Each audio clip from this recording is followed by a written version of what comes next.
All right, let's get back to the markets where we have seen some green to start the day, but in this environment, who knows what the day will bring, especially as we continue to monitor some headlines out of Washington where Jay Powell, who's been talking about the outlook for the economy this week, will speak again. Alan Nuckman is chief market strategist at Bullseye Option, and he joins us for our 9:30 opening bell coverage. Alan, nice to see you. And we had a conversation earlier in the hour with a longtime strategist who said there are a good number of indicators out there that we might be closer to a bottom than we were before.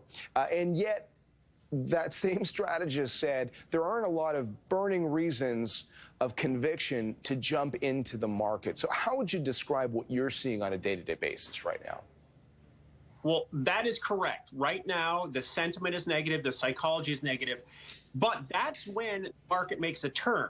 So from a risk-reward standpoint, from a trading standpoint, I'm much more bullish and a buyer down here than a seller. Selling in a hole is not been proven to be successful for the last decade plus.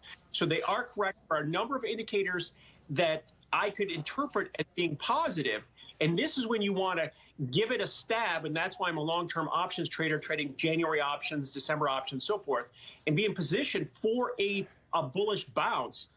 If and when that happens, and when it does happen, we get back above 3,900 in the S&P, there are gaps up there. 3,900, there's a gap. 4,000, there's a gap. That would be a confirmation that that bottom is in place. Okay, we'll keep an eye on those levels for the S&P. And then you made a reference there to some indicators you're watching right now. Maybe give us a little bit of the behind the scenes on how you're approaching these markets. Well, it's the same old, same old. The market continues to make new relative lows, and this last 10% sell-off happened very quickly. So that could be a kind of a capitulation.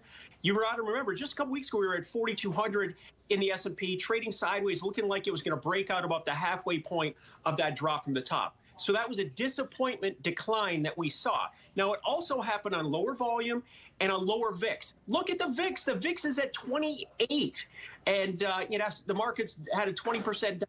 So the fear factor is really not there. And then I want to get to the next question that you're going to ask about interest rates, because that's the topic that I think the markets have already digested, but people are still hung up on and very concerned about, even though the markets have put their forecasts in the financial markets already. And how do you know that? What tells you, just looking at the markets, that has been factored into the equation, all these interest rate hikes? Well, you saw the last hike, the markets had it right. The markets were telling us going to be a 3/4 of a point hike, pop in rates. That's exactly what happened. Okay, so that's brought us to a whopping 1 3/4% where we stand right now, which is a halfway point of where the markets are projecting we're going to go to about 3.5%. So if you look at it, if you look at the futures markets, that's where we're going to end up. We've been caught up in the journey of half point, quarter point, July, September, December. We've been really wound up in that. We'll make money predicting, what the rate hike is going to be any given meeting. You make money by forecasting how the markets react. The markets are that we're going to be at about 3.5 or 4% when this all ends, when the journey is over, and the journey will be over here by the end of the year. And if you look at future markets are telling us that they don't raise rates above 4% all the way out until 2030. So it's in. We know where this ends. And before I let you go, just to come back, we have obviously a number of sectors in the Canadian market that outperformed this year for a range of reasons. They're part of that inflation trade, perhaps. We've started to see more weakness in those pockets of the market. It's one of the reasons why we're, watching the TSX at 19,000. Can it hold that level? You say you're watching some of the harder hit stocks in the U.S. Presumably that would include some of the technology names that really led the early selling that we were seeing. I know these are just trading ranges for now, and there's still sort of a longer term thesis. Maybe it's a bullish one for Canadian stocks. But is there an argument to be made that those big winners from earlier this year could feel a little bit of pain as a comparison to the hardest hit sectors like growth? I mean, I just mentioned Shopify, which was bouncing a little bit today.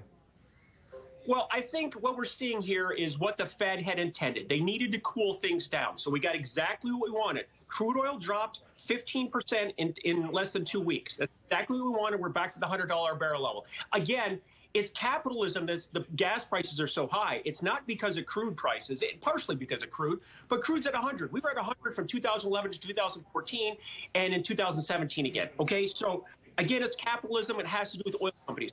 Oil companies have had a profit-taking pullback because of the decline in crude, but I don't think it's over. I think it's just another pullback. And the second part, the Fed has, got what they wanted, is they've got the 10-year yield down to 3%. So 10-year yield is now more than 15% off its high of just 2 weeks ago.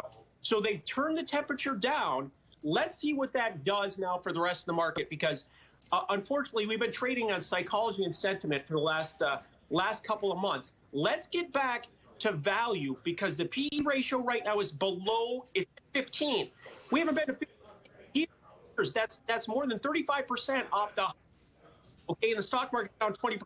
So something has to give. It's overdone on the downside as it stands right now. Alan, good to have your time as always. Appreciate it. We'll let you get back to it. That's Alan Nuckman, Chief Market Strategist at Bullseye Option, joining us with his assessment of the markets. Of course, we talk markets every day on Market